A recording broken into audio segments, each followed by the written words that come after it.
പ്രധാനപ്പെട്ട പോയിന്റ്സ് മാത്രം നോക്കി പറയാമെന്നാണ് വിചാരിക്കുന്നത്. അപ്പൊ നിങ്ങളതൊന്ന് നോട്ട് പോലെ കുറിച്ചെടുത്ത് നിങ്ങൾക്ക് എഴുതാൻ പറ്റും. വളരെ വലിയ കാര്യങ്ങളൊന്നും നിങ്ങൾക്ക് ഇല്ല, ഈ പറഞ്ഞ കാര്യങ്ങളിൽ ഇല്ല.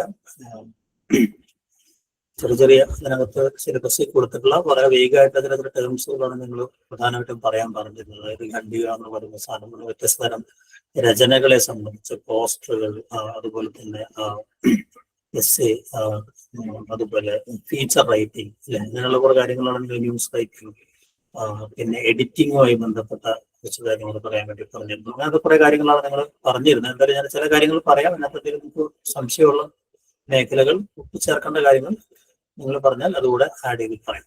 ഓക്കെ, നമ്മൾ അക്കാദമിക രചനയാണ് പ്രധാനമായിട്ടും നമ്മൾ കൈകാര്യം ചെയ്യുന്നത്. ഇപ്പോൾ അക്കാദമിക രചനയിൽ ഉള്ള പ്രധാനപ്പെട്ട അക്കാഡമിക് റൈറ്റിംഗ് ഫോർമാറ്റുകളെയാണ് നമ്മൾ ഈ ഒരു ഭാഗത്ത് പരിചയപ്പെടുന്നത്.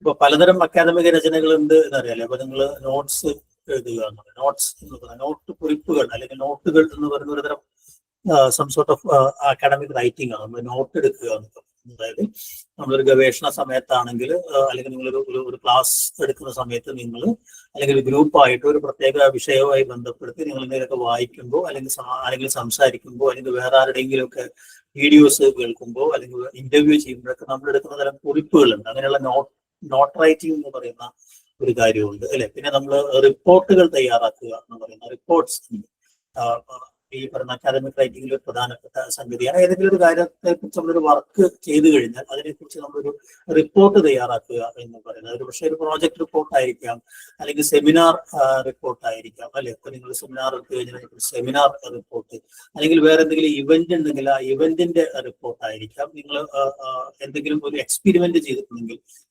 ഗവേഷണം ചെയ്തിട്ടുണ്ടെങ്കിൽ അതിന്റെ ഒരു റിപ്പോർട്ട് ആയിരിക്കാം. എവിടെയെങ്കിലും ഒരു വിസിറ്റ് നടത്തിയിട്ടുണ്ടെങ്കിൽ, അല്ലെങ്കിൽ ഏതെങ്കിലും പ്രത്യേക മേഖലയിൽ നിങ്ങളൊരു പഠനം നടത്തിയിട്ടുണ്ടെങ്കിൽ ആ പഠനം നടത്തി റിപ്പോർട്ട് സമർപ്പിക്കുക എന്ന് പറയുന്നത്. ഒരു സർവേ നടത്തിയിട്ട് നമ്മൾ ചിലപ്പോൾ റിപ്പോർട്ട് സമർപ്പിക്കുക, അങ്ങനെയുള്ള റിപ്പോർട്ടുകൾ ഉണ്ട്, അല്ലെ. ഇതുകൂടാതെ പ്രോജക്റ്റുകൾ, നമ്മൾ ഡിഗ്രിക്കൊക്കെ നമ്മൾ പ്രോജക്റ്റുകൾ എന്ന് പറയുമ്പോൾ ഒരു പ്രോജക്റ്റ് എഴുതുക എന്ന് പറയുന്ന ഒരു പ്രോജക്റ്റുകളുണ്ട്. അതുപോലെ ഉപന്യാസ രചന എന്ന് പറയുന്ന ഒരു കാര്യം, അല്ലെ, ഉപന്യാസങ്ങൾ എഴുതുക. പിന്നെ നമ്മളിപ്പോ ചെയ്തുകൊണ്ടിരിക്കുന്ന പ്രബന്ധങ്ങൾ എഴുതുക എന്ന് പറയുന്ന ഒരു കാര്യം. അപ്പൊ പ്രബന്ധ രചന എന്ന് പറയുന്ന പലതരം പ്രബന്ധ രചന, ഡെസർട്ടേഷൻ ഉണ്ട്, തിസീസ് ഉണ്ട്. പിന്നെ ഇത് കൂടാതെ നമ്മൾ പേപ്പർ റൈറ്റിംഗ്സ്, കാരണം പേപ്പർ എന്നൊക്കെ പറഞ്ഞ റിസർച്ച് ആർട്ടിക്കിൾ എന്നുള്ള പേപ്പർ റൈറ്റിംഗ്, ഇതെല്ലാം നമ്മുടെ അക്കാദമിക രചനയ്ക്കകത്ത് വരുന്ന കാര്യങ്ങളാണ്. ഇപ്പോ എസ്സേ എന്ന് പറഞ്ഞാൽ നമുക്കറിയാം, നോർമലി പരീക്ഷയ്ക്ക് എസ്സേ എഴുതാറുണ്ട്. പലതരം ഷോർട്ട് എസ്സേ ഉണ്ട്, അതുപോലെ തന്നെ ലോങ് എസ്സേ ഉണ്ട്, അല്ലെ. അപ്പൊ ആ രീതിയിൽ നമുക്കൊരു 3000-നും 5000-നും ഇടയിലൊക്കെ വാക്കുകൾ വരുന്നതാണ് നമ്മൾ വലിയ പ്രോജക്റ്റിന്റെ സ്വഭാവത്തിലേക്ക് നമ്മൾ എഴുതുന്ന എസ്സേസ് എന്ന് പറയുന്നത്. സാധാരണ അതിലൊരു PG ലെവലിൽ എന്നൊക്കെ പറഞ്ഞാൽ 1500 വാക്കിന് മീതെ ഉള്ളതാണ് നമ്മൾ ഈ ലോങ് എസ്സേ എന്നൊക്കെ പറയുന്ന രീതിയിൽ നമ്മൾ എഴുതും. പക്ഷെ ഡിഗ്രി തലത്തിലേക്ക് നമ്മൾ 500 വാക്കുകൾ എന്നൊക്കെ പറയുമ്പോഴാണ് നമ്മൾ പറഞ്ഞ ഷോർട്ട് എസ്സേ എന്നൊക്കെ പറയുന്ന രീതിയിൽ നമ്മൾ അങ്ങനെ വാക്കുകളുടെ ഒരു കൗണ്ട്, അല്ലെങ്കിൽ മൊത്തം എഴുത്തിന്റെ ഒരു വലുപ്പം നോക്കിക്കൊണ്ടും അതിന്റെ ഘടന നോക്കിക്കൊണ്ടുമാണ് നമ്മൾ വ്യത്യസ്ത തരം റൈറ്റിങ്ങിനെ പറയാറ്. ഒരു ഡെസർട്ടേഷൻ എന്നൊക്കെ പറഞ്ഞാൽ നമുക്ക് 20,000-ലധികം വാക്കുകളുള്ള പല അധ്യായങ്ങളായിട്ടൊക്കെ തിരിച്ചിട്ടുള്ള ഒരു അക്കാദമിക രചനയിൽ ഏറ്റവും ലെങ്തി ആയിട്ടുള്ള, ഏറ്റവും നീളമുള്ള ഒരു രചനയ്ക്കാണ് നമ്മൾ ഡെസർട്ടേഷൻ അല്ലെങ്കിൽ തിസീസ് എന്നൊക്കെ പറയുന്നത്. അപ്പൊ പേപ്പർ എന്ന് പറഞ്ഞാൽ നമുക്ക് സെമിനാർ പേപ്പർ ആവാം, റിസർച്ച് പേപ്പർ ആവാം, അങ്ങനെ ഏത് സ്വഭാവത്തിലുള്ള അക്കാദമിക് റൈറ്റിങ്ങിനെയും നമ്മൾ, അല്ലെങ്കിൽ ഒരു പ്രസന്റേഷൻ ആയിരിക്കാം, അല്ലെങ്കിൽ ഒരു ആർട്ടിക്കിൾ ആയിരിക്കാം, ഇതിനൊക്കെ നമ്മൾ ഈ പറയുന്ന പേപ്പർ എന്ന് പറഞ്ഞാൽ അങ്ങനെ വ്യത്യസ്ത തരം അക്കാദമിക രചനകൾ ഉണ്ട് നമ്മൾ പറയണ്ട. ഈ അക്കാദമിക രചനകളിലെ ചില കാര്യങ്ങളാണ്, അല്ലെങ്കിൽ അതിന്റെ ചില ഫോംസിനെ കുറിച്ചാണ് നമുക്ക് ഇനി കൂടുതലായിട്ട്, അല്ലെങ്കിൽ എങ്ങനെയാണ് ഒരു പാരഗ്രാഫ് എന്ന് പറയുന്ന, എന്താണ് ഈ പാരഗ്രാഫ് എന്ന് പറയുന്ന കാര്യം, അങ്ങനത്തെ ചില കാര്യങ്ങളാണ് നമ്മളിപ്പോ ആമുഖം എന്ന് പറയുന്ന കാര്യം എന്താ, അല്ലെ. അപ്പൊ എസ്സേയും അതുപോലെ തന്നെ ഒരു റിസർച്ച് ആർട്ടിക്കിളും തമ്മിലുള്ള ഒരു വ്യത്യാസം എന്താണ്, അല്ലെ. അങ്ങനെയുള്ള കുറച്ച് കാര്യങ്ങളാണ് നമ്മളിപ്പോ തുടക്കത്തിൽ സൂചിപ്പിക്കുന്നത്. കുറെ കാര്യങ്ങൾ നമ്മൾ പറഞ്ഞു കഴിഞ്ഞ കാര്യങ്ങളാണ്. അപ്പൊ അതിനകത്ത്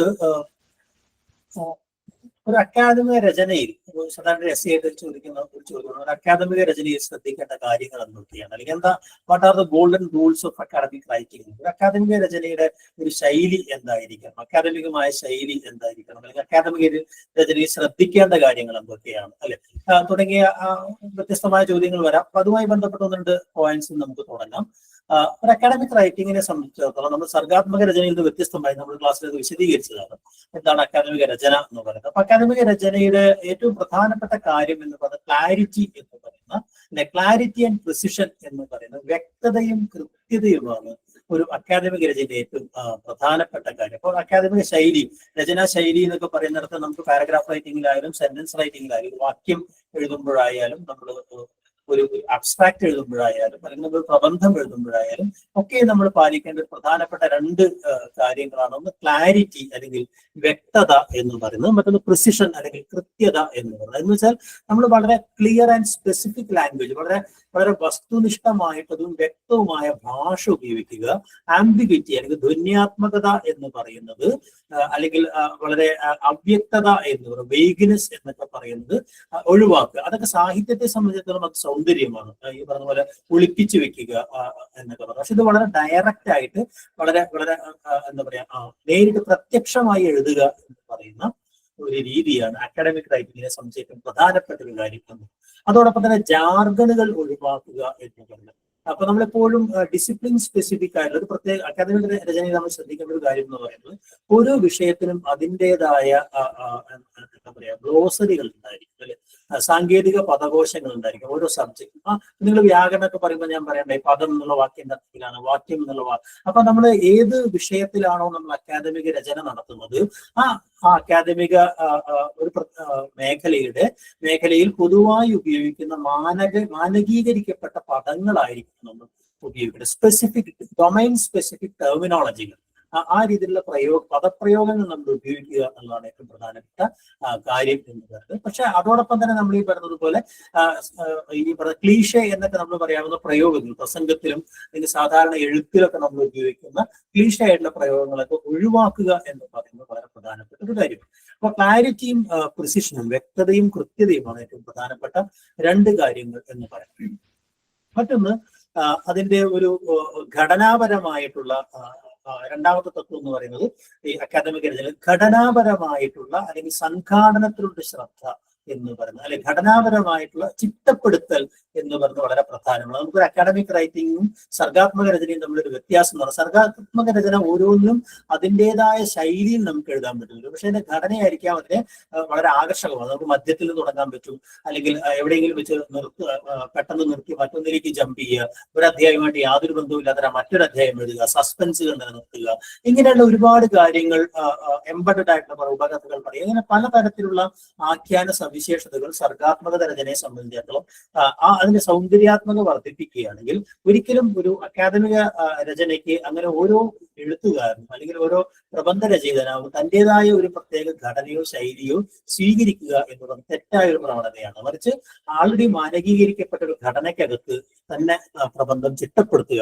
അതാണ് സ്ട്രക്ചർ ആൻഡ് ഓർഗനൈസേഷൻ എന്ന് പറയുന്നത്. അതായത് നമ്മുടെ ഘടനാപരമായ കൃത്യത അല്ലെങ്കിൽ ചിട്ടപ്പെടുത്തൽ എന്ന് പറയുന്നത് വളരെ പ്രധാനപ്പെട്ട ആ സ്റ്റാൻഡേർഡ് സ്ട്രക്ചർ. അതായത് നമ്മൾ സാധാരണ അക്കാഡമിക് റൈറ്റിംഗിൽ നമ്മൾ ആദ്യം തലക്കെട്ട്, അപ്പോൾ തലക്കെട്ട് എങ്ങനെ എഴുതണം അതിനെക്കുറിച്ച് അത് നമ്മൾ പഠിച്ചു വരുന്ന കാര്യമാണ്.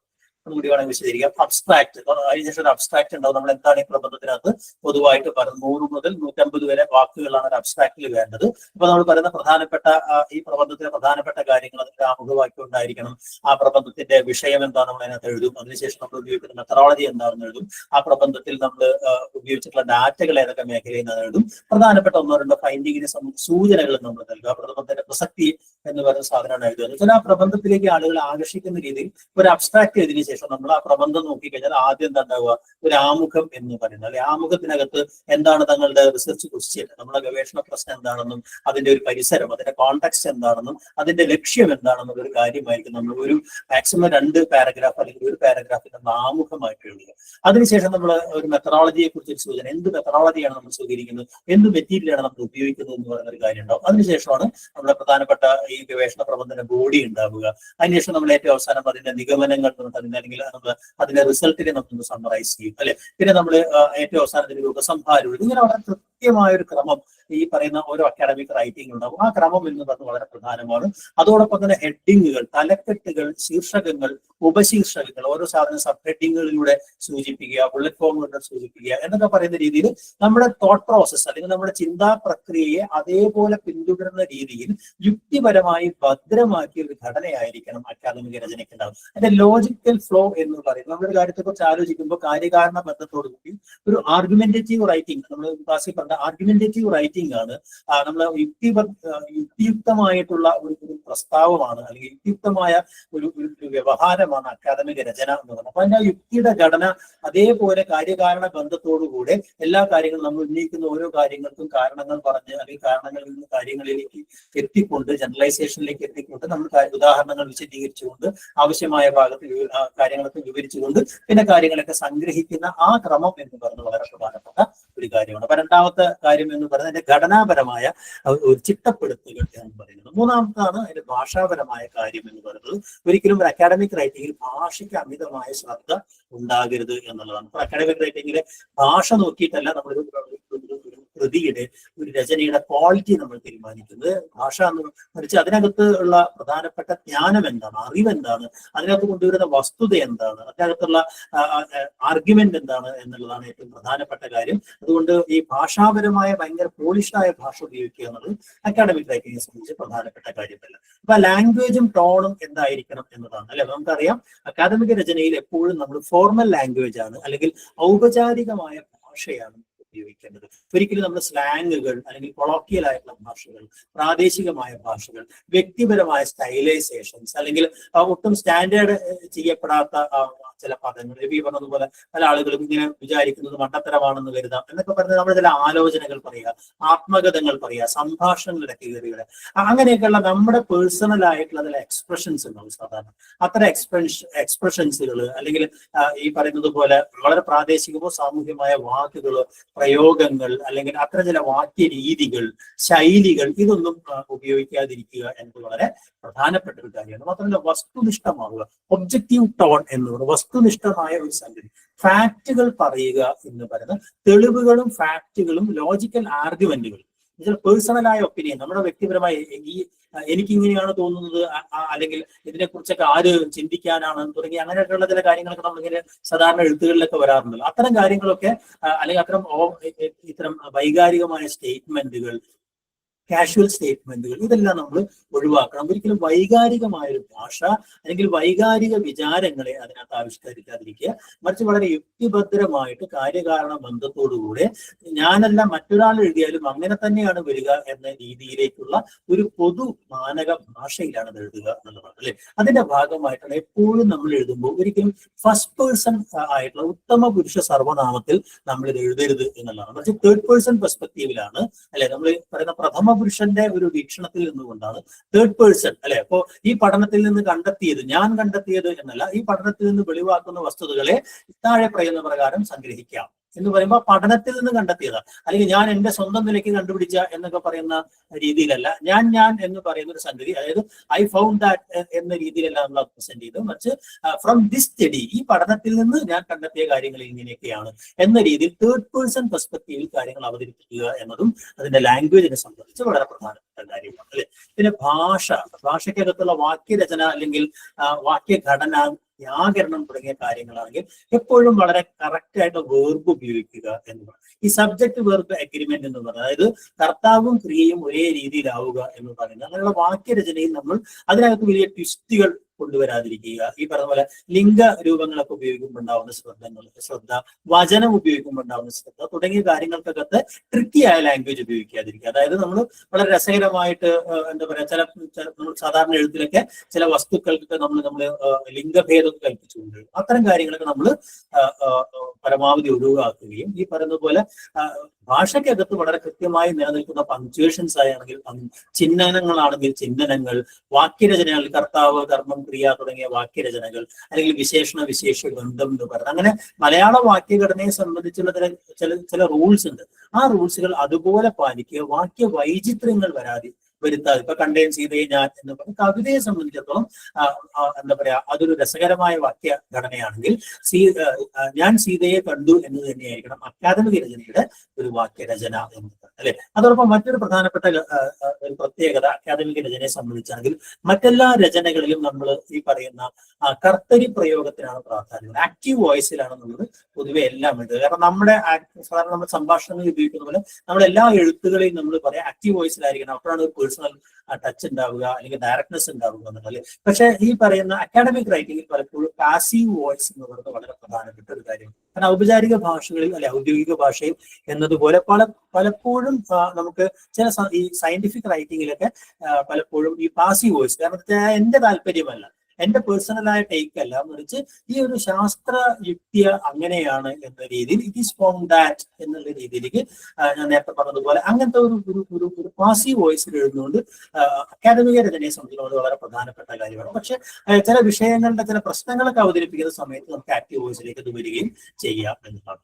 മറ്റൊരു കാര്യം എന്ന് പറയുന്നത് അഞ്ചാമത്തെ തത്വമായിട്ട് നമുക്ക് പറയാവുന്നത് തെളിവുകളും വാദങ്ങളും വാദമുഖങ്ങളും കൃത്യമായി അവതരിപ്പിക്കുക എന്നല്ലേ. ഒരു തെളിവ് നമ്മൾ തുടക്കത്തിൽ കാര്യകാരണബന്ധം അല്ലെങ്കിൽ പ്രമാണം എന്ന് നമ്മൾ പറഞ്ഞു അല്ലെ. ഒരു നമ്മൾ പറയുമ്പോൾ അല്ലെ നമ്മളൊരു കാര്യം പറയുന്ന സമയത്ത് അല്ലെ ഒരു വസ്തുത പറയുന്ന സമയത്ത് ഒരു കണ്ടെത്തൽ പറയുന്ന സമയത്ത് അതിനൊരു പ്രമാണം ഉണ്ടായിരിക്കണം, അതിനൊരു കാരണം, ഈ കാര്യകാരണ ബന്ധം അതിനാണ് നമ്മൾ ഈ ആർഗ്യുമെന്റ് അല്ലെങ്കിൽ അസേർഷൻസ് ഒക്കെ വരുന്ന സമയത്ത് അതിനാവശ്യമായ ക്രെഡിബിൾ സോഴ്സുകൾ അല്ലെ, കൃത്യമായ ഉറവിടങ്ങൾ അല്ലെങ്കിൽ തെളിവുകൾ, സൈറ്റേഷനുകൾ കൊടുക്കുക. അവിടെയാണ് നമ്മൾ സൈറ്റേഷൻസ് ചെയ്യുന്നത് അല്ലെ. അപ്പൊ നമ്മുടെ ഓരോ ആർഗ്യുമെന്റുകൾക്കും അല്ലെങ്കിൽ ഓരോ അവകാശവാദങ്ങൾക്കും അല്ലെങ്കിൽ ഓരോ ആർഗ്യുമെന്റുകൾക്കും നമ്മൾ വളരെ കൃത്യമായിട്ടുള്ള തെളിവുകൾ നൽകുക, സപ്പോർട്ട് ഡോക്യുമെന്റുകൾ അല്ലെങ്കിൽ ഡോക്യുമെന്ററി എവിഡൻസ് നൽകുക എന്ന് പറയുന്നത് വളരെ പ്രധാനപ്പെട്ട ഒരു കാര്യം അല്ലെ. മറ്റൊന്ന് വിവരണപരത എന്ന് പറയുന്നത് പലപ്പോഴും അക്കാദമിക് റൈറ്റിങ്ങിനകത്ത്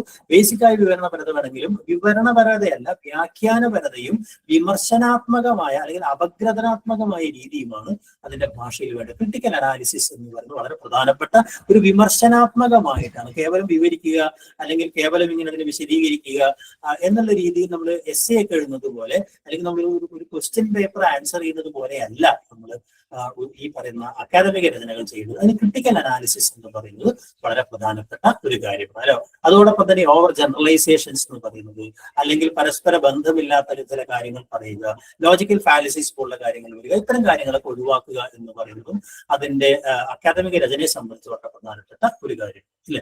മറ്റൊന്ന് എന്ന് പറയുന്നത് നിങ്ങൾ കൊടുക്കുന്ന എല്ലാ കാര്യങ്ങൾക്കും അപ്രോപ്രിയേറ്റ് ആയിട്ടുള്ള കൃത്യമായ സൈറ്റേഷനുകൾ കൊടുക്കുക. നമ്മൾ നേരത്തെ വിശദീകരിച്ച കാര്യമാണ് സൈറ്റേഷനുകൾ കൊടുക്കുക.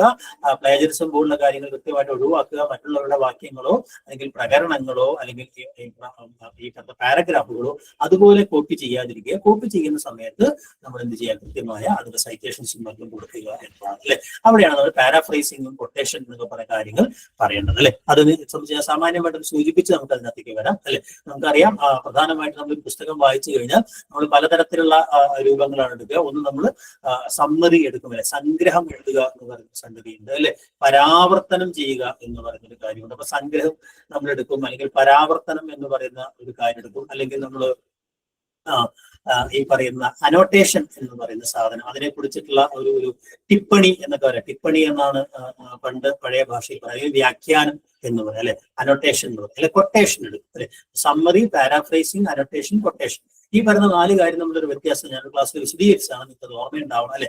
സംഗ്രഹം എന്ന് പറയുന്നത് നമ്മൾ ഒരു ചാപ്റ്റർ അല്ലെങ്കിൽ ഒരു ലേഖനം അല്ലെങ്കിൽ ഒരു പുസ്തകമൊക്കെ വായിച്ചു കഴിഞ്ഞാൽ അതിനെക്കുറിച്ച് നമ്മൾ എഴുതുന്ന വളരെ മൂന്നിലൊന്നായി സംഗ്രഹിക്കുക എന്നൊക്കെ പറഞ്ഞതുപോലെ നമ്മൾ ഒരു പാരഗ്രാഫിലോ 2 പാരഗ്രാഫിലോ വായിച്ച കാര്യങ്ങളിൽ കണ്ടെത്തിയ വസ്തുതകൾ അല്ലെങ്കിൽ പ്രധാനപ്പെട്ട കാര്യങ്ങൾ എന്താ പറയാ ഒരു പൊതുവായ ആമുഖത്തിനോ അല്ലെങ്കിൽ പരിചയപ്പെടുത്തലോ വേണ്ടി മാത്രം ഒരു സാമാന്യമായിട്ട് ചുരുക്കി പറയുന്നതിനെ നമ്മൾ ഈ പറയുന്ന എന്താ പറയുക സംഗ്രഹം എന്ന് പറയുന്ന സമ്മറി എന്ന് പറയുന്നൊരു കാര്യം നമ്മൾ എഴുതുക.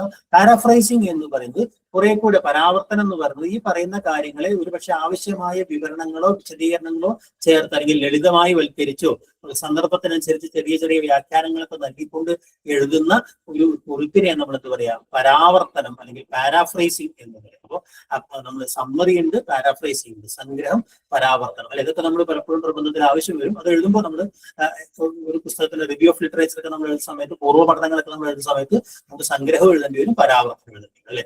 അത് അതിന്റെ ഭാഗമായിട്ടാണ് നമ്മൾ അനോട്ടേഷൻ എന്ന് പറയുന്ന സാധനം, അനോട്ടേറ്റഡ് ബിബ്ലിയോഗ്രഫി എന്നൊക്കെ പറയുന്ന കാര്യം നമ്മൾ ഉപയോഗിക്കുന്നത്. അനോട്ടേഷൻ എന്ന് പറയുന്നത് നമ്മൾ ഏതെങ്കിലും ഒരു പുസ്തകത്തെ സംബന്ധിച്ച അടിസ്ഥാന മെറ്റാഡാറ്റ എന്ന് പറഞ്ഞല്ലോ, അടിസ്ഥാന വിവരങ്ങൾ ഉണ്ടല്ലോ, ആരാണ് എഴുതി, എന്താണ് എഴുതി, ആരാണ് പബ്ലിഷർ എന്നൊക്കെ എഴുതി നമ്മൾ റെഫറൻസിന് ആവശ്യമായ കാര്യങ്ങൾ എഴുതിയ ശേഷം അതിനകത്ത് 1-2 വാക്യങ്ങൾക്കകത്ത് നമ്മൾ ആ വായിച്ചു കഴിഞ്ഞ കാര്യങ്ങളുമായി ബന്ധപ്പെട്ട് നമ്മൾ നടത്തുന്ന ചില സൂക്ഷ്മമായ വ്യാഖ്യാനങ്ങൾ, അല്ലെങ്കിൽ ആ പാഠത്തെക്കുറിച്ചുള്ള പ്രധാനപ്പെട്ട കുറിപ്പുകൾ, അല്ലെങ്കിൽ ചില ഓർമ്മപ്പെടുത്തലുകളൊക്കെ ചേർന്ന സാധനത്തെ ടിപ്പണി അല്ലെങ്കിൽ വ്യാഖ്യാനം എന്ന് പറയുന്നത് നമ്മൾ എഴുതുന്നത്. അപ്പൊ ഈ പറയുന്ന 3 കാര്യവും നമ്മളാണ് എഴുതുന്നത്. ഓതറാണ് എഴുതുന്നത്. ആരാണോ ഗവേഷണ പ്രബന്ധം എഴുതുന്നത് അയാളാണ് എന്ത് ചെയ്യുന്നത്, സംഗ്രഹം എഴുതുന്നത്. അപ്പൊ സംഗ്രഹം എഴുതുമ്പോൾ ഒരിക്കലും ആ മൂലഗ്രന്ഥകാരൻ അല്ലെങ്കിൽ മൂലകൃതി അതേപോലെ പകർത്തി വെക്കരുത്, പരാവർത്തനം പകർത്തി വെക്കരുത്.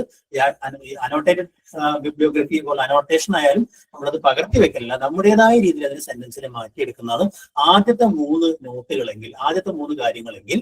4മത്തതാണ് നമ്മൾ ഈ പറഞ്ഞ ഉദ്ധരണി അല്ലെങ്കിൽ കൊട്ടേഷൻ എന്ന് പറയുന്നത് അല്ലെ. അത് നമ്മൾ തെളിവുകൾക്കായിട്ട് നമ്മൾ ചില കൊട്ടേഷൻസ് എടുക്കുകയാണ് ചെയ്യുന്നത്.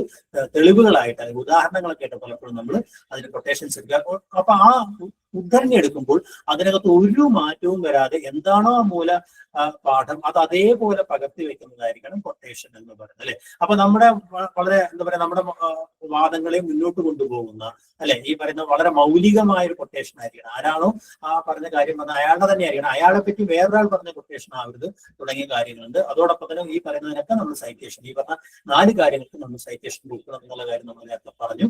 എവിടുന്നാണ് എടുത്തത് തുടങ്ങിയ കാര്യങ്ങൾ നമുക്ക് അവിടെ കൊടുക്കേണ്ടതുണ്ട്. ഈ ഉദ്ധരണികൾ കൊടുക്കുമ്പോൾ കണ്ടമാനം ഉദ്ധരണികൾ നിറച്ചു വെക്കുക എന്ന് പറഞ്ഞൊരു അക്കാദമിക രചനയെ സംബന്ധിച്ചിടത്തോളം, അല്ലെങ്കിൽ അപ്രസക്തമായ ഉദ്ധരണികൾ കൊടുക്കുക, ഉദ്ധരണികളുടെ ധാരാളിത്തം കാണിക്കുക, അല്ലെങ്കിൽ യാതൊരു ബന്ധവുമില്ലാത്ത ഉദ്ധരണികൾ കൊടുക്കുക, നേരെ വിരുദ്ധമായ ഉദ്ധരണികൾ കൊടുക്കുക തുടങ്ങിയൊക്കെ തെറ്റായ പ്രാക്ടീസാണ് എന്നുകൂടെ ഓർക്കണം. ഞാൻ പറഞ്ഞു കഴിഞ്ഞ കാര്യത്തിലാണ് സംഗ്രഹം, പരാവർത്തനം, വ്യാഖ്യാനം, ഉദ്ധരണി അല്ലെ. ഇതൊക്കെ നമ്മൾ ഇതിനകത്ത് അക്കാദമിക രചനയിൽ നമ്മൾ ശ്രദ്ധിക്കേണ്ട കാര്യങ്ങളാണ്. ഓക്കെ. പിന്നെ മറ്റൊന്ന് ഈ പറയുന്ന പദങ്ങളുടെ ഒരു തെരഞ്ഞെടുപ്പാണ് അല്ലെ. അപ്പൊ നമ്മളെപ്പോഴും ഞാൻ നേരത്തെ പറഞ്ഞു, ഈ ഡിസിപ്ലിൻ സ്പെസിഫിക് ആയ ഒരു പ്രത്യേക വിഷയമേഖലയുമായി ബന്ധപ്പെട്ട പദങ്ങൾ പൊതുവായി സ്വീകരിക്കുന്ന സാങ്കേതിക പദങ്ങളാണ് എഴുതുന്നത്. കാരണം നമ്മളൊക്കെ അക്കാദമിക പുസ്തകങ്ങൾ അല്ലെങ്കിൽ ടെക്സ്റ്റ് ബുക്കുകളൊക്കെ എഴുതുമ്പോൾ അതിന്റെ അവസാനത്തിൽ നമ്മളൊരു പദസൂചിക എന്ന് സാങ്കേതിക പദസൂചിക നമ്മൾ കൊടുക്കാറുണ്ട്. അങ്ങനെ പൊതുവായ പദസൂചികളാണ് നമ്മൾ എപ്പോഴും കൊടുക്കേണ്ടത്. അതുപോലെ തന്നെ ഈ ആവർത്തനത്തിൽ വരെ നമ്മൾ ചില പ്രത്യേക ശൈലികളുണ്ടാവും. ഇപ്പോൾ ഉദാഹരണമായിട്ട് ചില ക്രിയകളൊക്കെ നിരന്തരമായി ഇങ്ങനെ പ്രസ്താവിക്കുന്നു, ഇങ്ങനെ പ്രസ്താവിക്കുന്നു, ഇങ്ങനെ പ്രസ്താവിക്കുന്നു അല്ലെ എന്ന രീതിയിൽ ഒരേ പദം തന്നെ തുടർച്ചയായിട്ട് വരുമ്പോൾ നമ്മൾ ഇങ്ങനെ പറയുന്നു എന്ന് പറയുന്ന രീതിയിലേക്ക് നമ്മൾ ആ ഭാഷയുടെ ഈ പറയുന്ന ആവർത്തനം, റിഡൻഡൻസി എന്ന് പറയുന്ന സാധനം ഒഴിവാക്കാൻ വേണ്ടി ഈ ക്രിയകളെയും നാമങ്ങളെയും അല്ലെങ്കിൽ വിശേഷണങ്ങളെയൊക്കെ നമ്മൾ ഇടയ്ക്കിടയ്ക്ക് മാറ്റുക എന്ന് പറയുന്നത് വളരെ പ്രധാനപ്പെട്ട ഒരു കാര്യമാണ് അല്ലെ. പിന്നെ നമ്മൾ തുടക്കത്തിൽ പറഞ്ഞ കാര്യമാണ്, ഓരോ എന്താ പറയാ സ്റ്റൈലുകൾ ഉണ്ട് എന്ന് പറഞ്ഞ മാസികകൾക്കായാലും അല്ലെങ്കിൽ ഈ പറയുന്ന സർവകലാശാലകളിലായാലും എവിടെയായാലും ചില കൃത്യമായ ഗൈഡ് ലൈനുകൾ ഉണ്ടായിരിക്കും. ഇപ്പോൾ നമ്മളിപ്പോ ഒരു എഴുതുമ്പോൾ ഗൈഡ് ലൈൻ ഡിപ്പാർട്ട്മെന്റ് എന്ന് പറയുന്നുണ്ടാവും, അല്ലെങ്കിൽ അധ്യാപകൻ പറയുന്നുണ്ടാവും. അപ്പൊ ആ ഗൈഡ് ലൈനുകൾ പാലിക്കുക, അതായത് സൈറ്റേഷൻ രീതിയിലായാലും എഴുത്തിന്റെ രീതിയിലായാലും പൊതുവായ ഗൈഡ് ലൈനുകൾ പാലിക്കുക എന്നുള്ളതും ഒരു പ്രബന്ധത്തിനകത്ത് ഒരേ ശൈലി തന്നെ വ്യത്യസ്തമായ ശൈലികൾ ഇടകലർത്തി ഉപയോഗിക്കാതിരിക്കുക എന്നുള്ളത് വളരെ പ്രധാനപ്പെട്ട ഒരു കാര്യമാണ് അല്ലെ. അതോടൊപ്പം തന്നെ ഹെഡറുകൾ, ഫൂട്ടറുകൾ കൊടുക്കുക എന്ന് പറയുന്നത്, ഫുട് നോട്ടുകൾ കൊടുക്കുക എന്ന് പറയുന്നത്, പേജ് നമ്പർ ഇടുക, അങ്ങനെ തുടങ്ങിയ വളരെ കാര്യങ്ങളിലൊക്കെ അക്കാഡമിക് റൈറ്റിംഗിനെ സംബന്ധിച്ചിടത്തോളം വളരെ പ്രധാനപ്പെട്ട കാര്യമാണ്. അതോടൊപ്പം തന്നെ ഞാൻ തുടക്കത്തിൽ പറഞ്ഞ പോലെ മൗലികമായിരിക്കുക എന്ന് പറയുന്നത് വളരെ പ്രധാനപ്പെട്ട കാര്യമാണ്. മൗലികമായ കാര്യങ്ങളെ നമ്മുടേതായ ആർഗ്യുമെന്റ് ആയിട്ട് പറയാൻ പറ്റും. നമ്മുടെ ഡാറ്റകൾ, നമ്മൾ ഉന്നയിക്കുന്ന ഡാറ്റകൾ, മുന്നോട്ട് വെച്ച ഡാറ്റകളൊക്കെ ട്രാൻസ്പെറന്റ് ആയിരിക്കണം. വേറൊരാൾക്ക് ചെക്ക് ചെയ്ത് കഴിഞ്ഞാൽ അത് എന്താ പറയാ ഉറപ്പുവരുത്തുന്നതായി, മറ്റുള്ളവർക്ക് ഉറപ്പുവരുത്താവുന്നതായിരിക്കണം, അത് ഒറിജിനൽ ആയിരിക്കണം. വളരെ പ്രധാനപ്പെട്ട കുക്ക് ചെയ്യുന്ന ഡാറ്റകൾ ഉപയോഗിക്കാതിരിക്കുക എന്നൊക്കെ പറഞ്ഞ വളരെ പ്രധാനപ്പെട്ട സംഗതിയാണ്. അതോടൊപ്പം തന്നെ നിഷ്പക്ഷമായിരിക്കുക, ചില പ്രത്യേക പക്ഷം പിടിച്ചുകൊണ്ടുള്ള അല്ലെങ്കിൽ ചില പ്രത്യേക ഡാറ്റകൾ ഒളിപ്പിച്ചു വെക്കുക. നമ്മൾ എന്താണോ ആർഗ്യുമെന്റ് മുന്നോട്ട് വെക്കാൻ പോകുന്നത് നമ്മൾ ആഗ്രഹിക്കുന്ന ഒരു ഔട്ട്പുട്ട് ഇതാണ്, അതിന് വിപരീതമായ ഡാറ്റകൾ കിട്ടിയാൽ അത് മറച്ചു വെക്കുക, അല്ലെങ്കിൽ അതിനെ നെഗ്ലക്ട് ചെയ്യുക തുടങ്ങിയ രീതിയിലൊക്കെ വളരെ, അല്ലെങ്കിൽ ആ ഡാറ്റയെ മാനിപ്പുലേറ്റ് ചെയ്യുക, മാറ്റങ്ങൾ വരുത്തുക തുടങ്ങിയൊക്കെ വളരെ തെറ്റായ കാര്യങ്ങളാണ് എന്നുള്ളതാണ് ഈ അക്കാഡമിക് റൈറ്റിംഗ് നമ്മൾ ശ്രദ്ധിക്കേണ്ട കാര്യങ്ങൾ. അപ്പൊ മാത്രമല്ല നിരന്തരമായിട്ട് നമ്മൾ ഏറ്റവും അവസാനം നമ്മൾ ഈ പറയുന്നത് പോലെ അതിന്റെ പ്രൂഫ് റീഡിംഗ് അടക്കമുള്ള കാര്യങ്ങൾ, പ്രൂഫ് റീഡിംഗ് എന്താണെന്നൊക്കെ നോട്ട് തന്നിട്ടുണ്ട്.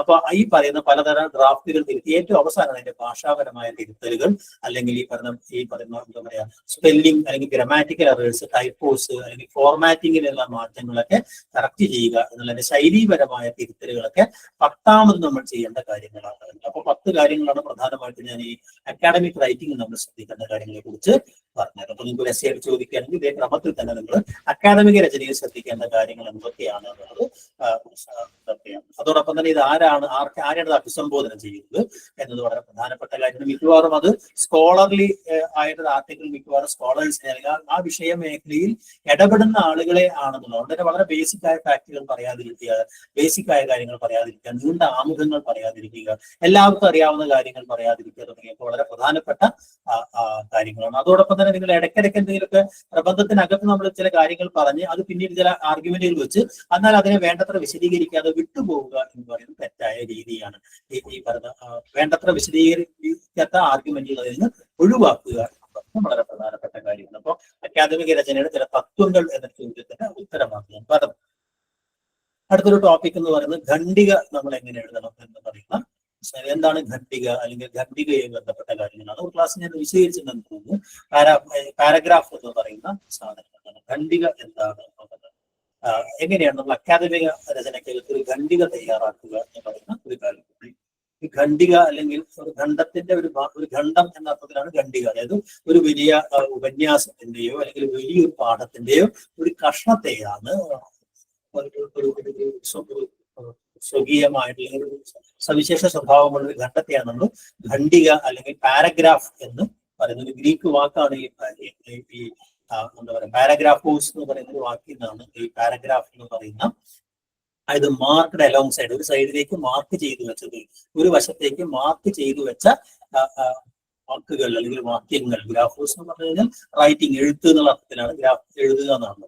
അപ്പൊ ഒരു ഭാഗത്തേക്ക് മാർക്ക് ചെയ്തു വെച്ച കാര്യങ്ങൾ എന്ന വാക്കിൽ നിന്നാണ് ഈ പാരഗ്രാഫ് എന്ന് പറയുന്ന വാക്ക് തന്നെ ഉണ്ടായത്. പിന്നീട് ഈ ഫ്രഞ്ചിലൂടെയാണ് ക്രമേണ 15ാം നൂറ്റാണ്ടൊക്കെ ആകുമ്പോഴേക്കും ഇംഗ്ലീഷിലേക്ക് വരുന്നത്. അപ്പൊ നമുക്കറിയാം ഈ പറയുന്ന പാരഗ്രാഫ്, നമ്മൾ പാരഗ്രാഫ് റൈറ്റിങ്ങിനെ കുറിച്ച് ഖണ്ഡിക തിരിച്ചെഴുതുക എന്നൊക്കെ പറയുന്ന കാര്യം ഇപ്പൊ നമ്മൾ പറയുന്നുണ്ടെങ്കിലും നമ്മുടെ ആദ്യകാലത്ത് ഇപ്പൊ നമുക്കറിയാം ഈ നമ്മൾ പാട്ട് അല്ലെങ്കിൽ വൃത്തം എന്നൊക്കെ നമ്മൾ പറയുന്നുണ്ടെങ്കിലും ഇങ്ങനെ വൃത്തം തിരിച്ചിട്ടോ അല്ലെങ്കിൽ ഈ പറയുന്ന ഈരടികളാക്കിയോ ഒന്നും അല്ല നമ്മുടെ എഴുത്തച്ഛന്റെ രാമായണമായാലും ഇതൊക്കെ ആദ്യകാലത്ത് അടിച്ചിരുന്നത്. താളിയോലകളിലോ അങ്ങനെയല്ല. അവിടെ ഒന്നും ഫുൾ സ്റ്റോപ്പ് നമുക്ക് കാണാൻ കഴിയില്ല.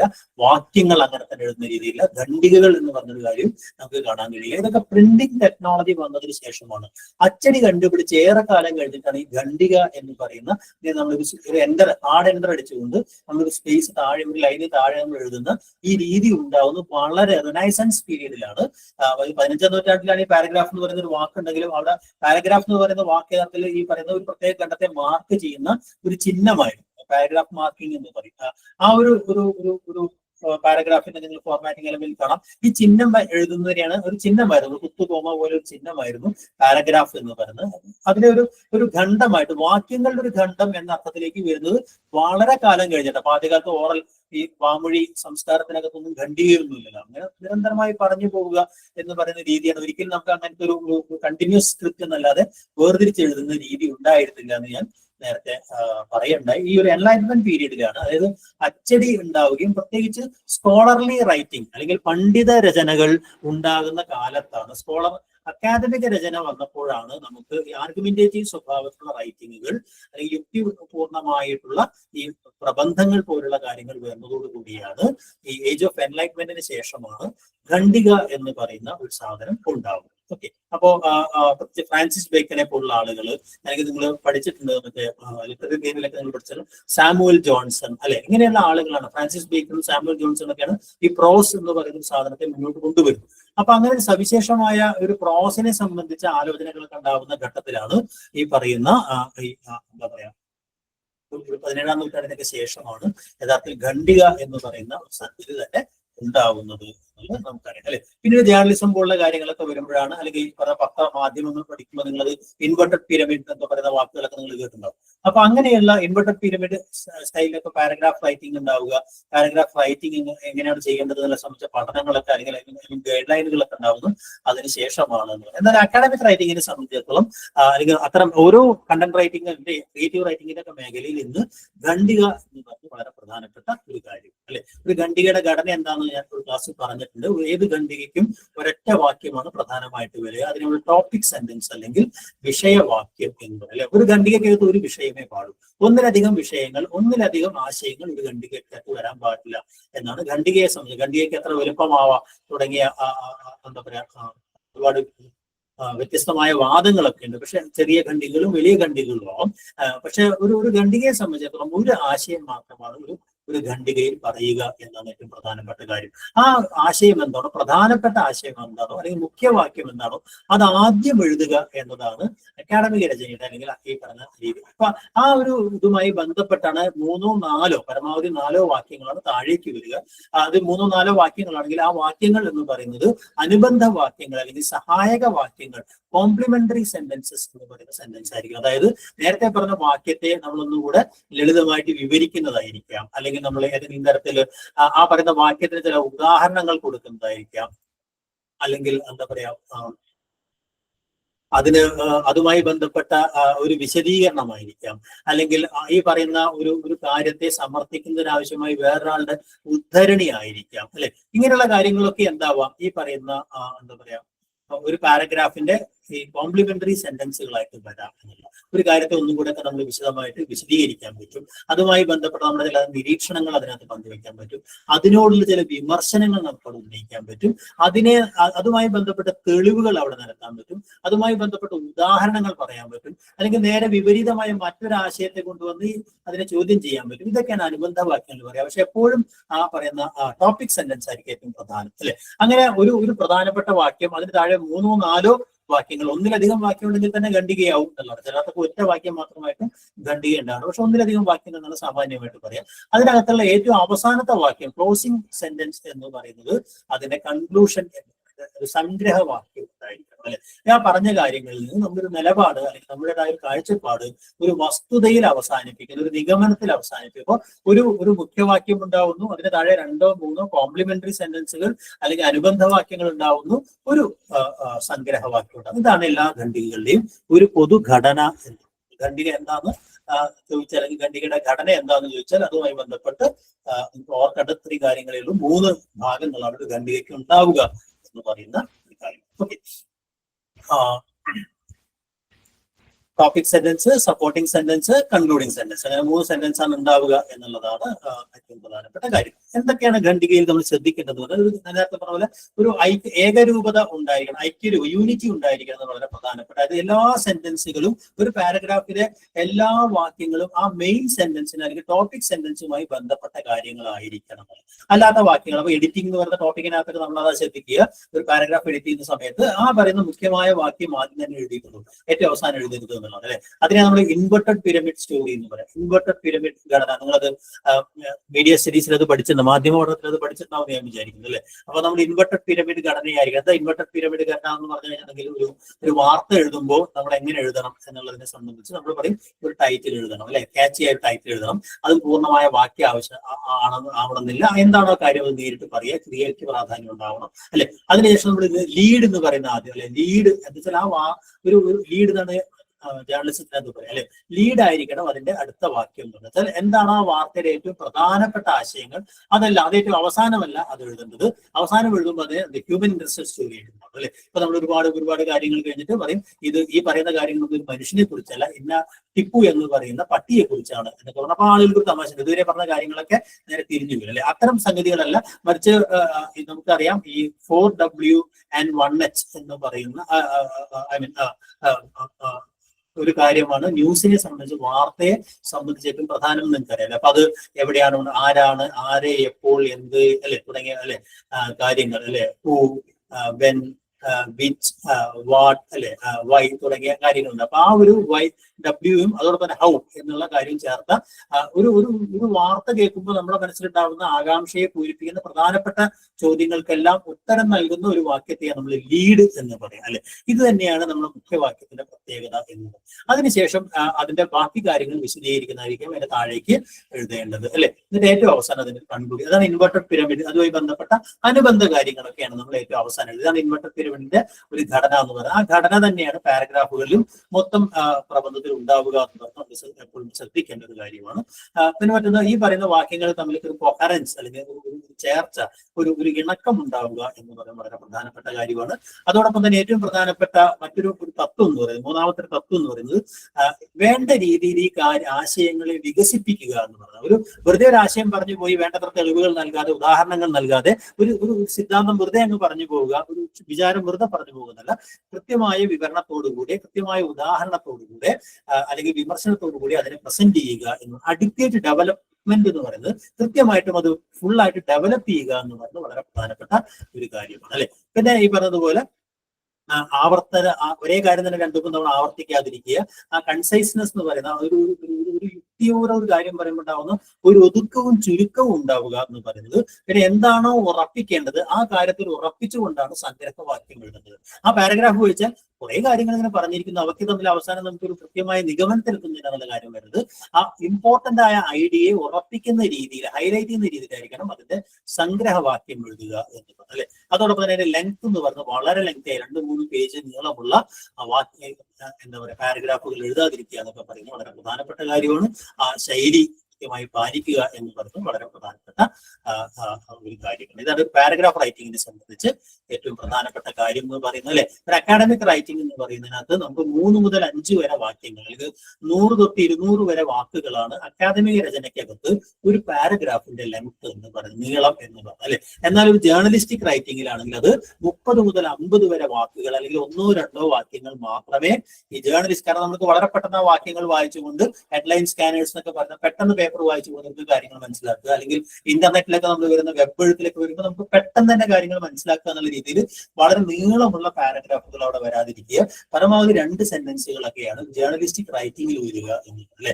ക്രിയേറ്റീവ് റൈറ്റിംഗ് ആകുമ്പോൾ അതിന് അതിൻ്റെതായ സ്വാതന്ത്ര്യം ഉണ്ടാവും. ചിലപ്പോൾ വളരെ നീണ്ട പാരഗ്രാഫുകൾ ഉണ്ടാവും അല്ലെ, ചിലപ്പോൾ വളരെ കുഞ്ഞു പാരഗ്രാഫുകൾ ഉണ്ടാവും അല്ലെ. അപ്പൊ അതൊക്കെ ഈ പറഞ്ഞ പാരഗ്രാഫിന്റെ ലെങ്ത് എങ്ങനെയായിരിക്കണം അതിനെ സംബന്ധിച്ച ഒരു കാര്യം അല്ലെ. നേരത്തെ ഞാൻ എസ്സേയുടെ ലെങ്തിനെ കുറിച്ച് നേരത്തെ പറഞ്ഞു കഴിഞ്ഞു. ഷോർട്ട് എസ്സേ എന്നൊക്കെ പറഞ്ഞാൽ ഒരു 500 തൊട്ട് 800 വരെ വാക്കായിരിക്കാം അല്ലെ. അപ്പൊ നമ്മളൊരു മീഡിയം എസ്സേ എന്ന് പറഞ്ഞാൽ 1000 തൊട്ട് 1500 വരെയൊക്കെ വാക്കുള്ള ഒരു എസ്സേ നമ്മൾ പരീക്ഷയ്ക്ക് നമ്മൾ എഴുതാറുണ്ട്. പക്ഷെ ലോങ് എസ്സേ എന്നൊക്കെ പറഞ്ഞ പ്രോജക്റ്റുകളൊക്കെ ആണെങ്കിൽ നമ്മളൊരു 3000 തൊട്ട് 5000 വരെ വാക്കുകളൊക്കെ ഉള്ളതായിരിക്കും ഞാൻ നേരത്തെ പറയേണ്ടത് അല്ലെ. അപ്പൊ നമ്മൾ അതിനകത്ത് ഒരു എസ്സേയിലാണെങ്കിൽ നമ്മൾ സാധാരണ ഒരു ഇൻട്രഡക്ഷൻ ഉണ്ടായിരിക്കും, ബോഡി ഉണ്ടായിരിക്കും, കൺക്ലൂഷൻ ഉണ്ടായിരിക്കും, കാര്യങ്ങളൊക്കെ ഞാൻ നേരത്തെ പറയേണ്ടത്. ഓക്കെ.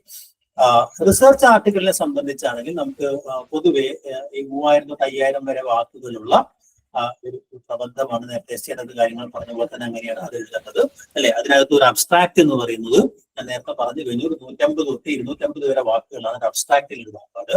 ഒരു 500 വാക്കുകൾ വരെയാണ് നമുക്ക് ഒരു ഇൻട്രൊഡക്ഷൻ പാർട്ടിൽ നമുക്ക് എഴുതാൻ പറ്റും. പിന്നെ നമ്മൾ ഈ പറയുന്ന റിവ്യൂ ഓഫ് ലിറ്ററേച്ചർ എന്നൊക്കെ പറയുന്ന പൂർവ്വ പഠനാവലോകനം എന്ന് പറയുന്നത് ഒരു 1000 തൊട്ട് 1500 വരെ വാക്കുകളാവാം. ഏറ്റവും പ്രധാനപ്പെട്ട ഭാഗം എന്ന് പറയുന്നത് നമ്മുടെ മെത്തേഡുകൾ എന്താണ്, നമ്മുടെ ഗവേഷണത്തിന്റെ ബോഡി എന്ന് പറയുന്നത് നമ്മുടെ മെറ്റീരിയൽസ് ആൻഡ് മെത്തേഡ്, ദത്തവും അതിന്റെ വിശകലനം എന്നുള്ള ഭാഗമാണ്. കുറച്ചുകൂടെ ലെങ്തിൽ 1200 വാക്കുകൾ വരെ അതിനകത്താവാം. റിസൾട്ട് എന്ന് പറയുന്നത് 500 വാക്കുകൾ. പിന്നെ അതിനുശേഷം ഒരു ഡിസ്കഷൻസ് ഇതേപോലെ 500 തൊട്ട് 1000 വരെ വാക്കുകളാവാം. പിന്നെ നമ്മുടെ റെഫറൻസുകൾ. ഇതേ രീതിയിലാണ് നമ്മൾ പൊതുവെ ഈ അക്കാഡമിക് റൈറ്റിങ്ങിനകത്ത് നമ്മൾ ഉപയോഗിക്കുക. അപ്പൊ ഓരോ തരം അക്കാദമിക രചനയ്ക്കും അതിൻ്റെതായ ലെങ്തുകൾ ഉണ്ട് എന്നാണ് ഞാൻ സൂചിപ്പിച്ചത്. അപ്പൊ അതാണ് അക്കാദമിക രചനയിലെ പ്രധാനപ്പെട്ട രചനകളെ കുറിച്ച് ഞാൻ സൂചിപ്പിച്ചു. എന്താണ് ഈ പറയുന്ന അതിന്റെ ഒരു ശൈലിയെ സംബന്ധിച്ച കാര്യങ്ങൾ സൂചിപ്പിച്ചു. ആമുഖം എഴുതുമ്പോൾ എങ്ങനെയാണ് എഴുതേണ്ടത്, ഖണ്ഡിക എഴുതുമ്പോൾ എങ്ങനെയാണ് എഴുതേണ്ടത് തുടങ്ങിയ കാര്യങ്ങളൊക്കെ, ഉപസംഹാരം എഴുതുന്ന കാര്യങ്ങൾ ഞാൻ സൂചിപ്പിക്കുകയുണ്ടായി. ഓക്കെ. ഇനി നമുക്ക് അതിനകത്ത് ചില പ്രത്യേക ഫോം ഓഫ് റൈറ്റിങ്ങിനെ കുറിച്ച് അല്ലെ പോവാൻ തോന്നുന്നു. ഇതിന്റെ ബാക്കി കാര്യങ്ങൾ നിങ്ങൾക്ക് എന്തെങ്കിലും ഉണ്ടെങ്കിൽ നമുക്ക് ആഡ് ചെയ്യാം. കൂടുതൽ കാര്യങ്ങൾ ഇപ്പോൾ പറയാൻ പറ്റുന്ന ഇല്ലെങ്കിൽ നാളെ കാലത്തോ മറ്റൊക്കെ നമുക്ക് ബാക്കി കാര്യങ്ങൾ പറയാം. ഇനി നിങ്ങൾക്ക് അതിനകത്ത് വരുന്ന ടോപ്പിക് എന്ന് പറയുന്നത് വാർത്തയുടെ രചനയും അതുപോലെ ഫീച്ചർ റൈറ്റിംഗ് എന്ന് പറയുന്ന ഒരു കാര്യമാണ് ടീച്ചർ പറയാൻ വേണ്ടി എടുത്തിട്ടില്ലാന്ന് പറഞ്ഞു അല്ലെ. ഫീച്ചർ റൈറ്റിംഗ് എന്താന്ന് പറഞ്ഞൊരു കാര്യം, ന്യൂസ് റൈറ്റിംഗും ഫീച്ചർ റൈറ്റിംഗിന്റെയും ഒരു കാര്യം അല്ലെ. അതാണ് സിലബസിലുള്ളതാണ് എനിക്ക് ഓർമ്മ.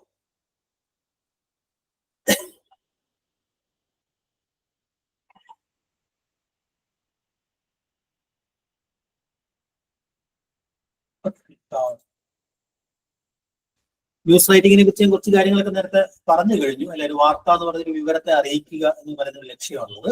പലതരം വാർത്തകളുടെ സ്വഭാവം അനുസരിച്ച് വാർത്തയുടെ ഘടനയ്ക്കകത്ത് വ്യത്യാസമുണ്ടാവും.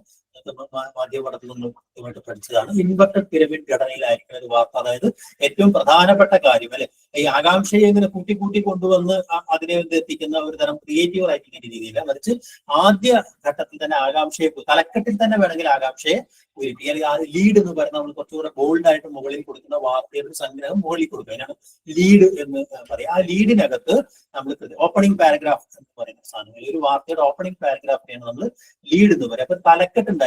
ഈ തലക്കെട്ട് എന്ന് പറയുന്നത് പലപ്പോഴും എന്താണ് ആ സ്റ്റോറി, എന്താണ് ആ ഒരു ന്യൂസ് സ്റ്റോറി, ആ ഒരു വാർത്ത എന്താണ്, ആ വാർത്തയുടെ എസൻസ് മുഴുവൻ തലക്കെട്ടില്ല. അപ്പോൾ വെള്ളപ്പൊക്കം എത്ര പേർ മരിച്ചു എന്നൊക്കെ പറഞ്ഞൊരു വാർത്ത, വെള്ളപ്പൊക്കം ഇത്ര പേർക്കും വരണം. അപ്പൊ ബേസിക് ആണെങ്കിൽ ചിലപ്പോൾ അത് ബീഹാറിൽ വെള്ളപ്പൊക്കം എന്നായിരിക്കും അല്ലെ. അപ്പൊ വളരെ കൃത്യമായിട്ട് എന്താണ് ആ വാർത്തയെ സംബന്ധിച്ച് വളരെ ചുരുക്കത്തിൽ, എന്നാൽ പൂർണ്ണമായ വെള്ളപ്പൊക്കം, എന്താ പറയാ, വെള്ളപ്പൊക്കം 50 മരണം എന്നായാൽ അത് നല്ല കുറച്ചുകൂടെ ക്യാച്ച് ചെയ്യാൻ അല്ലെ. അപ്പൊ നമുക്ക് പൂർണ്ണക്രിയ പൂർണ്ണ വാക്യമാവണമെന്ന് യാതൊരു നിർബന്ധവും യഥാർത്ഥത്തിൽ ഈ പറഞ്ഞ ചിലപ്പോൾ ചില വാക്യങ്ങളൊക്കെ ആണെങ്കിൽ ഒരല്പം ചില തലക്കെട്ടുകളാണെങ്കിൽ ഒരല്പം എന്ത് ചെയ്യും, എന്താ പറയാ, ഓർണമെന്റ്, കാവ്യാത്മകമായ തലക്കെട്ടുകളൊക്കെ പലപ്പോഴും പല വാർത്തകളിലൊക്കെ കാണാം. അതൊക്കെ ഒരു സ്റ്റൈലൈസേഷന്റെ ഭാഗമാണ്. അങ്ങനെയൊക്കെ ആവും. പക്ഷെ ലീഡ് എന്ന് പറയുന്നതിനകത്തായിരിക്കും യഥാർത്ഥ വാർത്ത. ഞാൻ നേരത്തെ പറഞ്ഞ പോലെ who, what, when, where, why അല്ലെ, 5 W ഉണ്ട് അല്ലെ.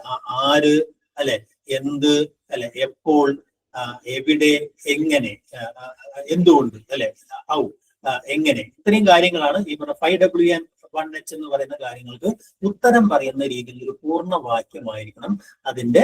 അപ്പോ ഈ പറഞ്ഞ പോലെ വയനാട്ടിൽ ഇന്നലെ ഉണ്ടായ വലിയ വെള്ളപ്പൊക്കത്തിലും ഉരുൾപൊട്ടലും ഇത്ര പേർ, ഇന്ന സ്ഥലത്ത് ഇത്ര പേർ മരിച്ചു എന്ന് പറയുന്ന വാർത്തയാണെങ്കിൽ, ആ വാർത്തയുമായി ബന്ധം എന്ന് പറയുന്ന ഒരു വാക്യമാണെങ്കിൽ ആ വാക്യം എന്ന് പറയുന്നത് ലീഡ് വാക്യമാണെന്ന്.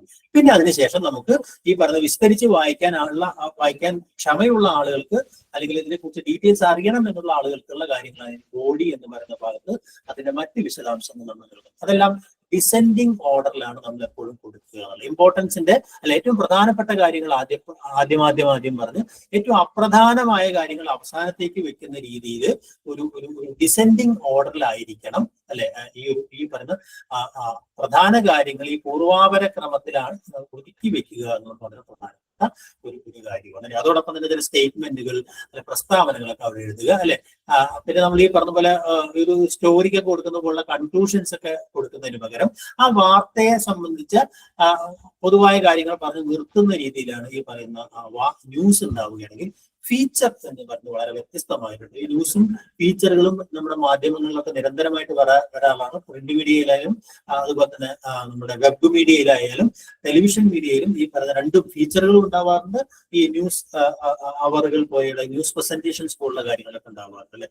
ഫീച്ചർ എന്ന് പറയുന്നത് കുറെ കൂടെ ക്രിയേറ്റീവ് ആയിട്ട് അവരുടെ പേഴ്സണൽ ആയ റൈറ്റിങ്ങിനെയാണ് നമ്മൾ എന്താ പറയാ ഫീച്ചർ എന്ന്. അപ്പൊ ന്യൂസ് ഏതെങ്കിലും സംഭവത്തെ കുറിച്ച് തന്നെയാണ് ഫീച്ചർ ഉണ്ടാവുക. പക്ഷെ ഫീച്ചറിന്റെ ഫീച്ചേഴ്സ് എന്ന് പറയുന്ന വാക്കിനകത്ത് തന്നെ അത് വ്യക്തമാണ്. ഫീച്ചർ റൈറ്റിംഗ് എന്ന് പറയുന്നത് കുറെ കൂടെ വിവരണാത്മകമായ, കുറെ കൂടെ ആഖ്യാനാത്മകമായ, നറേറ്റീവ് ആയിട്ടുള്ള, കുറെ കൂടെ സർഗാത്മകമായിട്ടുള്ള, കൂടുതൽ ആഴത്തിലേക്ക് അന്വേഷിച്ചു പോകുന്ന, ഈ ഫീച്ചറുകൾ വായിക്കാൻ താല്പര്യപ്പെടുന്ന ആളുകളിലേക്ക് എത്താൻ ഉദ്ദേശിച്ചുള്ള കുറെ കൂടെ നീണ്ട രചനകളെയാണ് എന്താ പറയാ ഫീച്ചർ. ഒരു പ്രത്യേക വിഷയത്തെ കുറെ കൂടെ ആഴത്തിൽ പരിശോധിക്കുന്ന, കുറെ കൂടെ വ്യക്തിനിഷ്ഠമായി പരിശോധിക്കുന്ന തരം രചനകളെയാണ് എന്താ പറയാ ഈ വാർത്താ രചനകളെയാണ് ഫീച്ചറുകൾ എന്ന് നമ്മൾ പറയാം. അത് ന്യൂസ് റൈറ്റിങ്ങിനേക്കാൾ വളരെ ഫ്ലെക്സിബിൾ ആയിട്ടുള്ള, വളരെ സ്റ്റൈലൈസ്ഡ് ആയിട്ടുള്ള, വളരെ ആകർഷകമായ ഒരു രചനയാണ്. ഒരു കഥ പറയുന്ന രീതിയിൽ പലപ്പോഴും അതിന്റെ രചനാ രീതി എന്ന് പറയുന്നത് സർഗാത്മക രചനയുടെ അല്ലെങ്കിൽ ഒരു കഥ പറയുന്ന രീതിയിലാണ് പലപ്പോഴും ഇത് പറയാം. അപ്പൊ അതുകൊണ്ട് തന്നെ ഈ 5W1H തുടങ്ങിയ തത്വങ്ങളൊന്നും അവിടെ ബാധകമാവില്ല.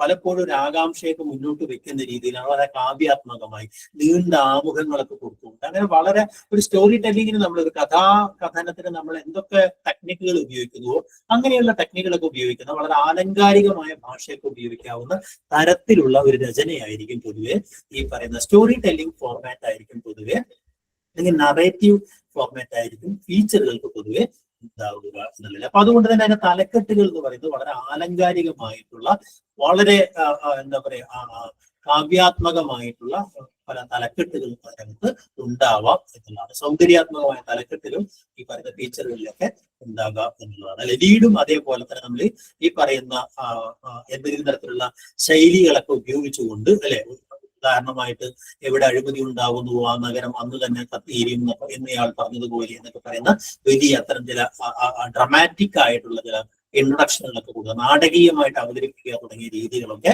അതിന്റെ ലീഡിൽ ഉണ്ടാവാം എന്നതല്ലേ.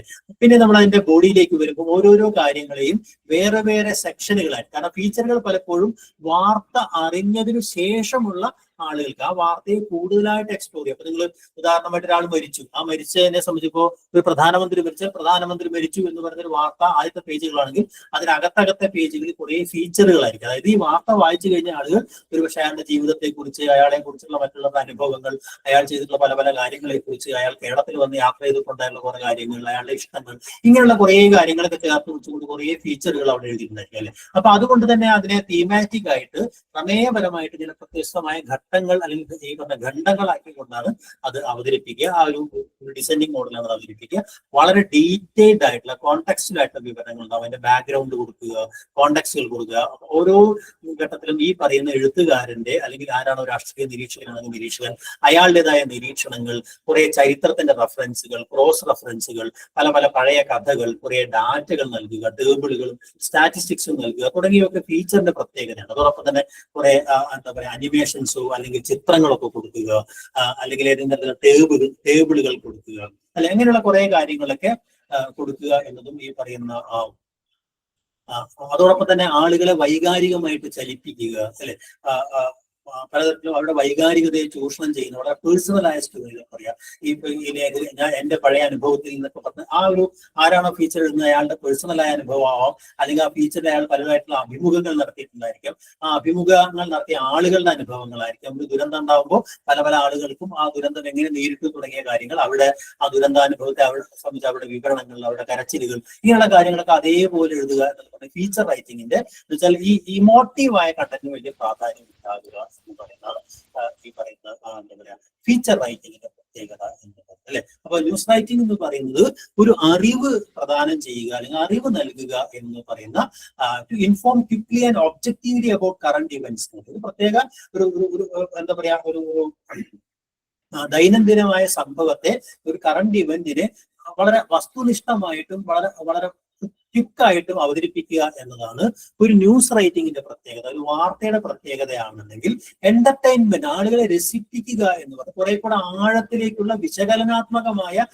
ഒരു വിഷയത്തെ സംബന്ധിച്ച ഈ വാർത്ത അറിഞ്ഞ ആളുകൾക്ക് കുറെ കൂടെ വിശകലനാത്മകമായി, കുറെ കൂടെ സൗന്ദര്യാത്മകമായി, കുറെ കൂടെ ആഴത്തിൽ ഒരു ആ വിഷയത്തെ സമീപിക്കുന്നതിനെയാണ് എന്താ പറയുക ഫീച്ചർ റൈറ്റിംഗ് എന്ന് അല്ലെ. അപ്പൊ ന്യൂസ് റൈറ്റിംഗിന്റെ ശൈലിയെ സംബന്ധിച്ചാൽ ന്യൂസ് റൈറ്റിംഗ് എപ്പോഴും ഒബ്ജക്റ്റീവ് ആയിരിക്കും, വസ്തുനിഷ്ഠമായിരിക്കും, അത് വളരെ നിഷ്പക്ഷമായിരിക്കണം, വളരെ ഔപചാരികമായിരിക്കണം. ഇതാണ് അപ്പൊ വളരെ വസ്തുനിഷ്ഠവും ഔപചാരികവും അതോടൊപ്പം തന്നെ വളരെ നിഷ്പക്ഷവുമായ ഒരു ഭാഷ അല്ലെങ്കിൽ ശൈലിയായിരിക്കും ന്യൂസ് റൈറ്റിംഗിൽ ഉണ്ടാവുകയെങ്കിൽ വളരെ സംഭാഷണാത്മകമായ, ആഖ്യാനാത്മകമായ, വിവരണാത്മകമായ, ഈ പറയുന്ന വായനക്കാരെ എപ്പോഴും ഇങ്ങനെ എൻഗേജിങ് ആക്കുന്ന, അവർക്ക് എപ്പോഴും അതിനകത്ത് താല്പര്യം ഉണ്ടാക്കുന്ന തരത്തിലുള്ള ഒരു ശൈലീകരിക്കപ്പെട്ട ഭാഷയായിരിക്കും ഫീച്ചർ ഉണ്ടാക്കുക. അതാണ് ഭാഷാപരമായിട്ടുള്ള അല്ലെങ്കിൽ അതിന്റെ ടോണിലുള്ള വ്യത്യാസം.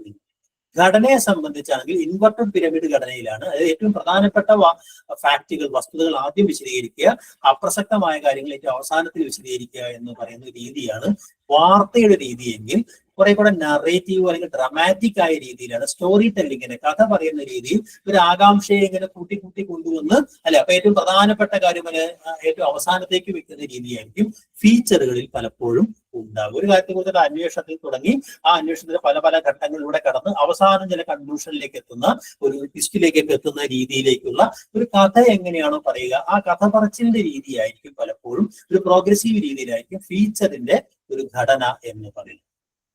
അതിന്റെ ഫോക്കസ് എന്ന് പറയുന്നത് വാർത്തയെ സംബന്ധിച്ചാണെങ്കിൽ ആ വാർത്ത ഉണ്ടായി അധികം വൈകാതെ ആ വാർത്തയല്ലാതായി തീരും അല്ലെ. നിങ്ങളുടെ മുന്നിലേക്ക് ഒരു ന്യൂസ് എന്ന് പറയുന്ന വാക്കിന് തന്നെ അതാണല്ലോ അർത്ഥം. ന്യൂനെസ് എന്ന് പറയുന്ന ഒരു സംഗതിയാണ് അല്ലെ. അപ്പൊ ഒരു ടെലിവിഷൻ ന്യൂസിലെ ന്യൂസും ഒരു ന്യൂസും ദിനപത്രത്തിലെ ന്യൂസും വ്യത്യാസമാണ്. കാരണം ഈ ടെലിവിഷനിലൂടെ നിരന്തരമായി വന്നൊരു ന്യൂസാണ് പിറ്റേ ദിവസം നമുക്ക് വാർത്തയായിട്ട് വരുന്നത്. അപ്പൊ അത് ഒരിക്കലും നമുക്ക് വാർത്തയല്ല ഇന്നത്തെ ഭാഷയിൽ.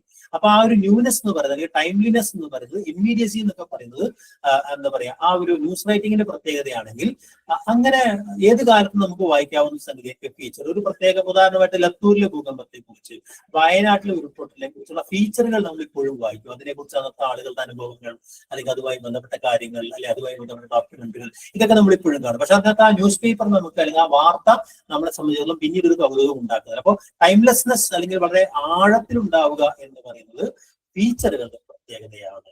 അല്ലെ, ലീഡിന്റെ പ്രത്യേകത ഞാൻ നേരത്തെ പറഞ്ഞു, വളരെ 5WN1H സൂചിപ്പിക്കുന്നതായിരിക്കും ഈ പറയുന്ന ന്യൂസ് റൈറ്റിംഗിന്റെ ലീഡെങ്കിൽ കുറെ കൂടെ ക്രിയേറ്റീവായ, സർഗാത്മകമായിട്ട്, ഡിസ്ക്രിപ്റ്റീവ് ആയിട്ടുള്ള, പലപ്പോഴും വ്യാഖ്യാനാത്മകമായിട്ടൊക്കെയുള്ള ജിജ്ഞാസ ഉണ്ടാക്കുന്ന തരത്തിലുള്ള ലീഡുകളായിരിക്കും ഫീച്ചറിന്റെ ലീഡുകൾ ഉണ്ടാവുക. അല്ലെ, വാർത്തകൾ താരതമ്യേന ചെറുതായിരിക്കും, വളരെ ഷോർട്ട് അല്ലെങ്കിൽ അതിന്റെ ബ്രിവിറ്റി എന്ന് പറയുന്നത് കൺസൈസ് ആയിരിക്കുമെങ്കിൽ കുറെ കൂടെ നീളമുള്ള ഇൻഡെപ്തായ അനാലിസിസിന് പോകാവുന്ന രീതിയിൽ പലപ്പോഴും ലക്കങ്ങൾ നീളുന്ന തരത്തിലുള്ള ഫീച്ചറുകളൊക്കെ ആയിരിക്കും പലപ്പോഴും ആനുകാലികങ്ങളിൽ ഉണ്ടാവുക എന്നുള്ളത്. അല്ലെ, ഈ പറഞ്ഞ എപ്പോഴും ഈ കൃത്യമായ ഫാക്റ്റുകൾ അല്ലെങ്കിൽ വിവരങ്ങളായിരിക്കും പലപ്പോഴും ഈ പറയുന്ന വാർത്തകളിൽ ഉണ്ടാവുമെങ്കിൽ അതിന്റെ ബാക്ക്ഗ്രൗണ്ട് സ്റ്റഡീസും അതുമായി ബന്ധപ്പെട്ട കുറെ റിസർച്ചുകൾ നടത്തി പലപ്പോഴും വ്യക്തിനിഷ്ഠാനുഭവങ്ങൾ, ആത്മകഥകളൊക്കെയും ഉൾപ്പെടുത്തിക്കൊണ്ടുള്ള ഒരു ഡീറ്റെയിലിംഗ് എന്ന് പറയുന്ന ഫീച്ചറിൽ ഉണ്ടാവും എന്ന് പറയുന്ന അതൊരു പ്രത്യേകതയാണ്. അപ്പൊ ആ രീതിയിൽ എന്താ പറയാ,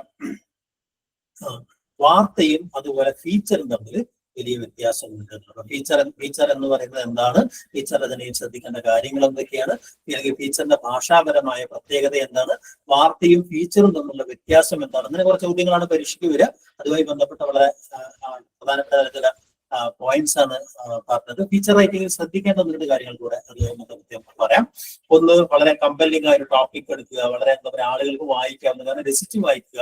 എല്ലാ വാർത്തകളും ഫീച്ചർ ആവാറില്ല, അല്ലെ, എന്ത് സംഭവിച്ചാലും ഫീച്ചർ ആവുന്നില്ല. മറിച്ച് ആളുകൾക്ക് താല്പര്യമുള്ള ചില വിഷയങ്ങളെ കുറിച്ചാണ് നമ്മൾ എപ്പോഴും ഫീച്ചറുകൾ, ചിലപ്പോൾ ഒരു കൊല്ലം മുന്നേ നടന്ന സംഭവത്തെ കുറിച്ചൊക്കെ നമ്മൾ ഫീച്ചറുകൾ എഴുതുക എന്നുള്ളത്. അല്ലെ, അതുമായി ബന്ധപ്പെട്ട റിസർച്ച് എന്ന് പറയുന്നത് ഫീച്ചർ എടുത്തിട്ട് വളരെ യൂണിവേഴ്സിറ്റികളുമായിട്ട് റിസർച്ചിനൊന്നും പലപ്പോഴും കിട്ടിയ വാർത്ത അപ്പൊ തന്നെ അടിച്ചു കൊടുക്കുക എന്നുള്ള രീതിയാണ്.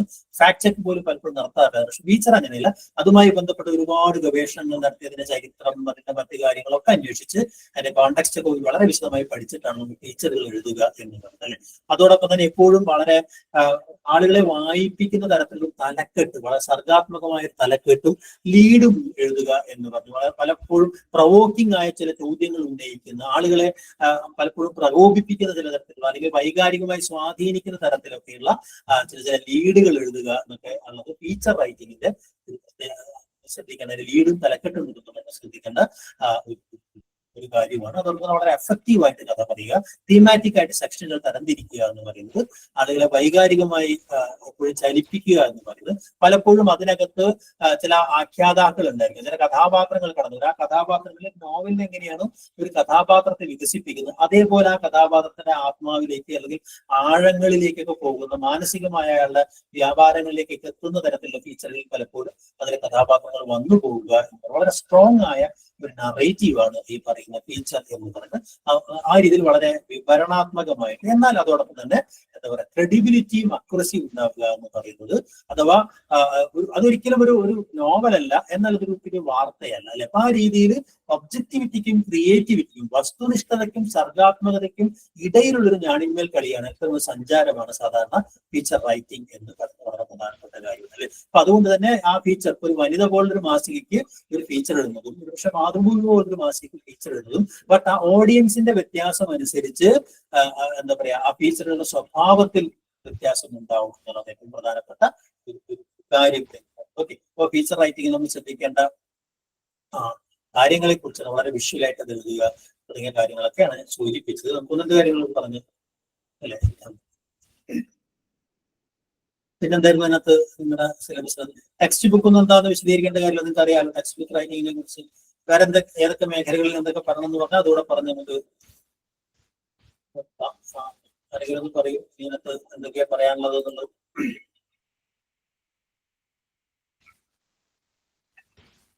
ഫീച്ചർ റൈറ്റിങ്ങിനെ കുറിച്ച് പറഞ്ഞു, ടെക്സ്റ്റ് റൈറ്റിംഗ് ഉണ്ട് അതിനകത്ത്. പിന്നെ വിവിധ രചനകളെ കുറിച്ചുള്ള ഭാഗത്ത് അത്രയും കാര്യങ്ങളാണ് പറയാതെ ഉണ്ടായിരുന്നെന്ന് തോന്നുന്നു.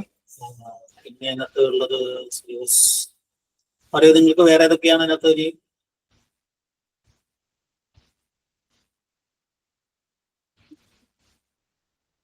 പോസ്റ്ററിനെ കുറിച്ചൊക്കെ പറയണോ നിങ്ങൾക്ക്? പോസ്റ്റർ എന്താണ്? പോസ്റ്റർ റൈറ്റിംഗ്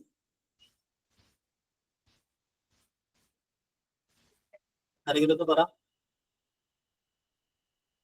ഇതിനകത്ത് കാണുന്ന പോസ്റ്റർ എന്ന് പറഞ്ഞൊരു കാര്യം ഇതിനകത്ത് കാണുന്നത്.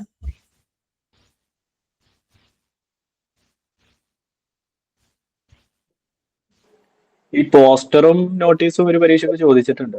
ഓക്കെ, അതുകൂടെ പറയാം. പോസ്റ്റർ നോട്ടീസും തമ്മിലുള്ള വ്യത്യാസം എന്താണ്? പോസ്റ്റർ റൈറ്റിംഗ് ആ ഒരു കാര്യം പറയാം.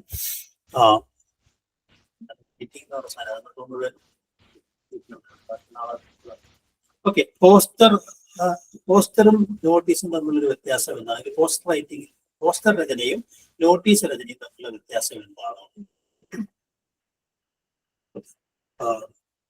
നമുക്കറിയാം, പോസ്റ്റർ എന്ന് പറയുന്നത് ഒരു വിഷ്വൽ ആയിട്ടുള്ള വിഷ്വൽ ആർട്ടാണ് യഥാർത്ഥ പോസ്റ്റർ എന്ന് പറയുന്ന ഒരു കാര്യം. അതിനകത്തുള്ള എഴുത്തുകളും അതുകൊണ്ട് സ്വാഭാവികമായിട്ടും എന്താ പറയാ, ഈ പറയുന്ന വിഷ്വൽ പ്രസന്റേഷൻ, ബസ് വേർഡുകൾ എന്ന് പറയും.